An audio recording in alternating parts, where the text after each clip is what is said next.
कुछ कंट्रीज के स्कूल्स में ऐसी चीजें कंपलसरी करने पड़ते हैं। आपको अपने मम्मी पापा की कसम है, कोई बिना सब्सक्राइब किए नहीं जाएगा वीडियो में। आगे बढ़ने से पहले, अगर हनुमान जी और आयरन मैन के बीच मुकाबला हो तो कौन जीतेगा? हनुमान जी को जीतने वाले वीडियो को लाइक करो और कमेंट में जय श्री राम लिखो। और इस बात का ध्यान रखें, कोई बिना सब्सक्राइब करे नहीं जाएगा। आपको वीर हनुमान जी की कसम है या आयरन मैन को जिताने वाले मुझे कमेंट में रेड हार्ट भेजें। जिन्हें देखकर आपका दिमाग घूम जाएगा। आखिर ये यूट्यूबर्स ने ऐसे कौन से प्रोडक्ट्स बनाए थे जो कि इतने डम्ब थे कि आप भी सोच में पड़ जाओगे कि भाई इन्होंने ऐसा सोचा भी क्यों।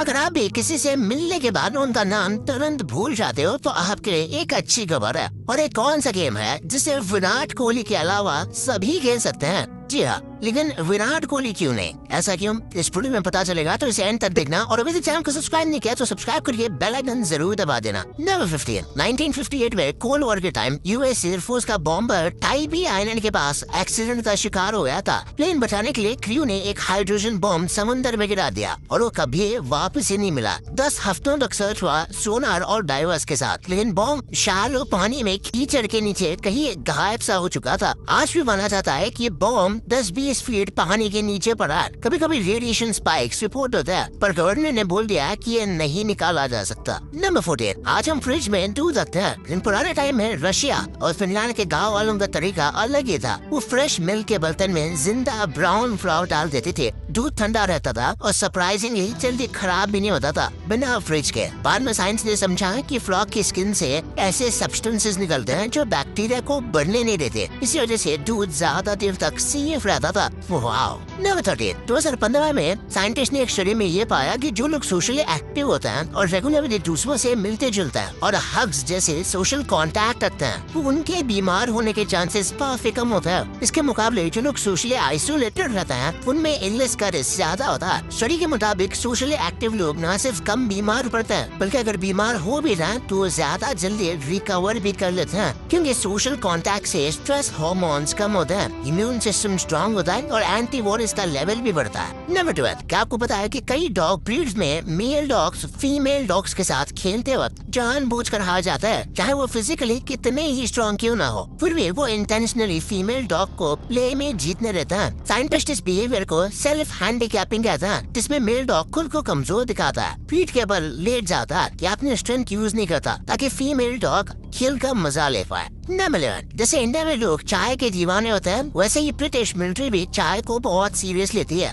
वर्ल्ड वॉर 2 के बाद ब्रिटिश आर्मी के लगभग हर आर्मर्ड व्हीकल में बॉइलिंग वेसल फिट किया गया था, जिससे सोल्जर्स व्हीकल के अंदर बैठे बैठे चाय बना सकते थे। क्योंकि वर्ल्ड वॉर 2 के दौरान जब सोल्जर्स व्हीकल से बाहर निकलकर चाय बनाते थे तो एनिमी फायर का खतरा होता था और कई बार जान भी चली जाती थी। इसलिए ब्रिटिश गवर्नमेंट ने व्हीकल्स के अंदर चाय, कॉफी और पानी गर्म करने का सिस्टम लगाया। आज भी सोल्जर्स बॉइलिंग वेसल्स को व्हीकल का सबसे इम्पोर्टेंट इक्विपमेंट में गिनते हैं। नंबर 13, क्या आपको पता है अगर आप दिन में थोड़ी देर के लिए नैप भी लेते हो तो वो आपके ब्रेन के एज को श्रिंक होने से स्लो करता है। ये बात एक स्टडी में सामने आई, जहां उन्होंने 40 से 69 साल के लोगों का डेटा एनालाइज किया और रिसर्चर्स ने पाया कि जो लोग रेगुलरली नैप्स लेते हैं और जो नहीं लेते, उनके ब्रेन वॉल्यूम में एवरेज डिफरेंस 2.5 से 6.5 साल की एजिंग का बराबर था। डॉक्टर्स का कहना है कि short day time naps brain health को प्रिजर्व करने में बहुत मदद करते हैं। नंबर 9, 2016 में एक स्टडी की गई जिसमें ये रिवील हुआ कि जो लोग गाना लाते हैं, चाहे सिर्फ एक ही घंटा क्यों ना हो, उनका स्ट्रेस लेवल काफी कम हो जाता है। स्टडी के मुताबिक सिंगिंग से बॉडी में कुछ ऐसे साइटोकिन्स रिलीज होता है जो इम्यून सिस्टम को स्ट्रॉन्ग करने में मदद करते हैं। इसके साथ एंडोर्फिन्स भी रिलीज होते हैं जो मूड को एलिवेट करते हैं। नंबर 8, क्या आपको पता है कि दुनिया के मेंस ब्यूटी के प्रोडक्ट्स का लगभग 20% हिस्सा सिर्फ साउथ कोरिया के मर्द यूज करते हैं? इसकी वजह है K-pop और BTS जैसे इन्फ्लुएंसर्स, जिनके परफेक्ट और ग्लोइंग स्किन देखकर वहाँ के लड़के उनसे इन्फ्लुएंस्ड होते हैं और डेली स्किन के रूटीन्स फॉलो करता है। कोरिया में परफेक्ट स्किन को मर्दानगी और सेल्फ रिस्पेक्ट का सिंबल माना जाता है। वहाँ मर्द क्रीम्स, सीरम्स और मास्क पर सालाना $1 बिलियन से ज्यादा खर्च करते हैं। पर इसी रीजन से ग्लोबल मेंस ब्यूटी मार्केट का 20% से ऊपर साउथ कोरियन मेन से आता है। नंबर 7, अगर आप वीक में 2-3 बार से ज्यादा इंस्टेंट नूडल्स कंज्यूम करते हो तो आपको हार्ट डिजीज या डायबिटीज होने के चांसेस बहुत बढ़ जाता है, क्योंकि इंस्टेंट नूडल्स में extremely high sodium and saturated fats होता है जो हमारी बॉडी और हार्ट हेल्थ को हार्म करता है। इसलिए डॉक्टर्स का स्ट्रिक्ट रिकमेंडेशन है कि वीक में सिर्फ एक ही बार इंस्टेंट नूडल्स कंज्यूम करना चाहिए। नंबर 6, विंबलडन टेनिस में टूर्नामेंट अथॉरिटीज ने गाली देने पर ऑलमोस्ट बैन लगा दिया है, जो इनके रूल बुक के सेक्शन के अंडर ऑडिबल ऑब्ससेनिटीज बोलने पर, गाली देने पर प्लेयर्स पर $20,000 तक का फाइन लग सकता है। इस रूल को स्ट्रिक्टली इम्प्लीमेंट करने के लिए अंपायर्स को 20 से भी ज्यादा इंटरनेशनल लैंग्वेजेस की गालियों की ट्रेनिंग दी जाती है ताकि प्लेयर किसी भी लैंग्वेज में अब्यूज ना कर सके।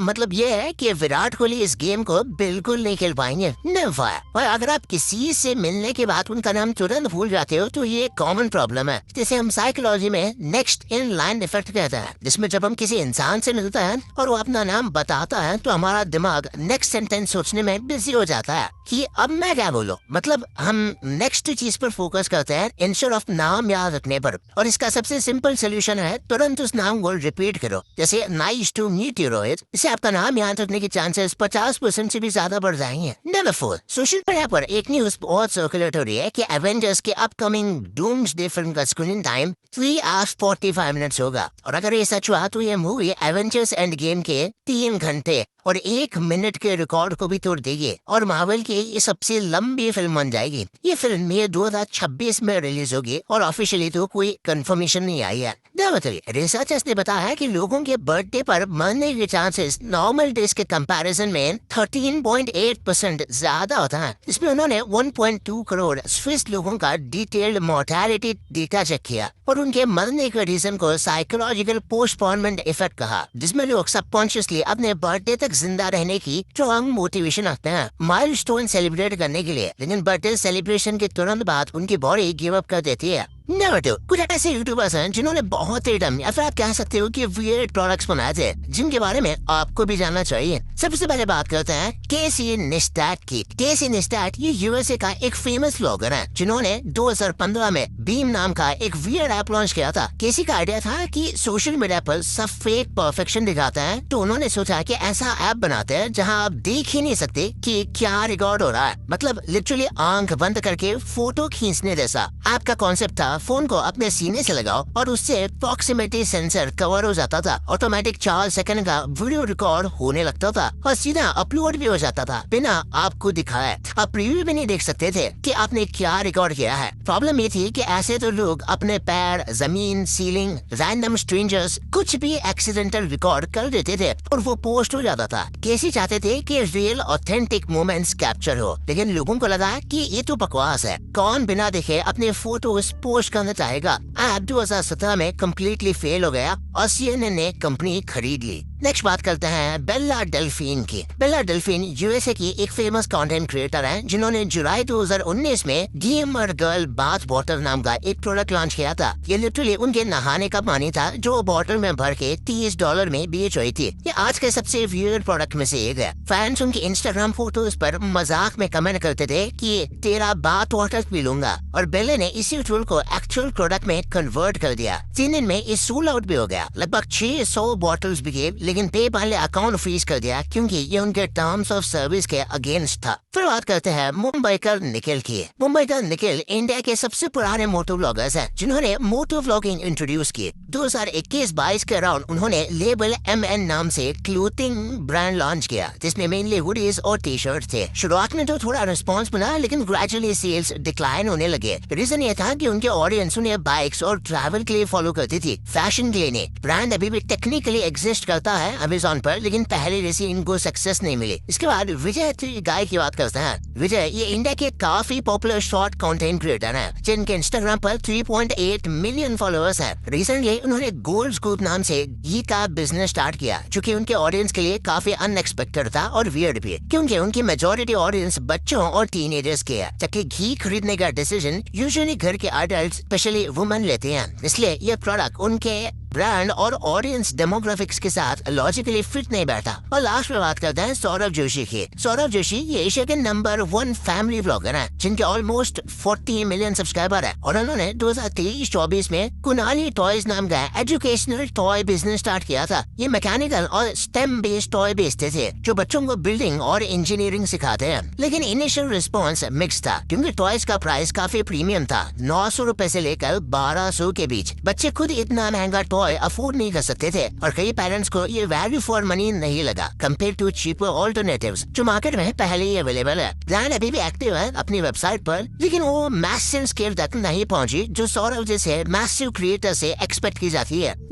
कुछ कंट्रीज के स्कूल्स के ये रूल सुनकर आपको अपने स्कूल से प्यार हो जाएगा। सबसे पहले बात करते हैं जापान के स्कूल्स की। क्या आपको पता है कि जापान के स्कूल्स में साफ सफाई करने के लिए कोई अलग से स्टाफ या स्वीपर नहीं होता। वहाँ के स्टूडेंट्स खुद ही स्कूल खत्म होने के बाद अपनी क्लासरूम, कॉरिडोर्स और यहाँ तक कि टॉयलेट भी डेली साफ करता है। इसके पीछे उनका रीजन ये है कि जापान अपने बच्चों को बचपन से ही ओसोजी यानी क्लीनिंग ट्रेडिशन के जरिए डिसिप्लिन और रिस्पॉन्सिबिलिटी सिखाना चाहता है। उनका मानना है कि अगर बच्चे खुद सफाई करेंगे तो वो कभी गंदगी नहीं फैलाएंगे और इसी वजह से आज जापान दुनिया की क्लीनेस्ट कंट्रीज में से एक है, क्योंकि वहाँ के हर नागरिक को बचपन से ही अपने आसपास की जगह को साफ रखने की आदत होती है। नेक्स्ट क्या आपको फिनलैंड के स्कूल्स के ये यूनिक बात पता है? फिनलैंड के स्कूल्स में स्टूडेंट्स को एज 16 तक कोई स्टैंडर्डाइज एग्जाम्स नहीं देने पड़ते। टीचर्स उन्हें रेगुलर ग्रेड्स देते हैं और असेसमेंट्स होते हैं, लेकिन फिनलैंड में कोई नेशन वाइड स्टैंडर्डाइज टेस्ट नहीं होते। बेसिक एजुकेशन के दौरान सिर्फ एक ऑप्शनल मैट्रिकुलेशन एग्जाम होता है हाई स्कूल के एंड में, जब स्टूडेंट्स 18-19 साल के हो जाते हैं। फिनलैंड के गवर्नमेंट का मानना है कि कॉन्स्टेंट स्टैंडर्डाइज एग्जाम से बच्चों की नेचुरल क्रिएटिविटी और क्यूरियोसिटी खत्म हो जाती है। इसलिए वहाँ के टीचर्स का फोकस सिर्फ बच्चों की बेसिक लर्निंग और प्रैक्टिकल नॉलेज देने पर होता है, ताकि हर बच्चा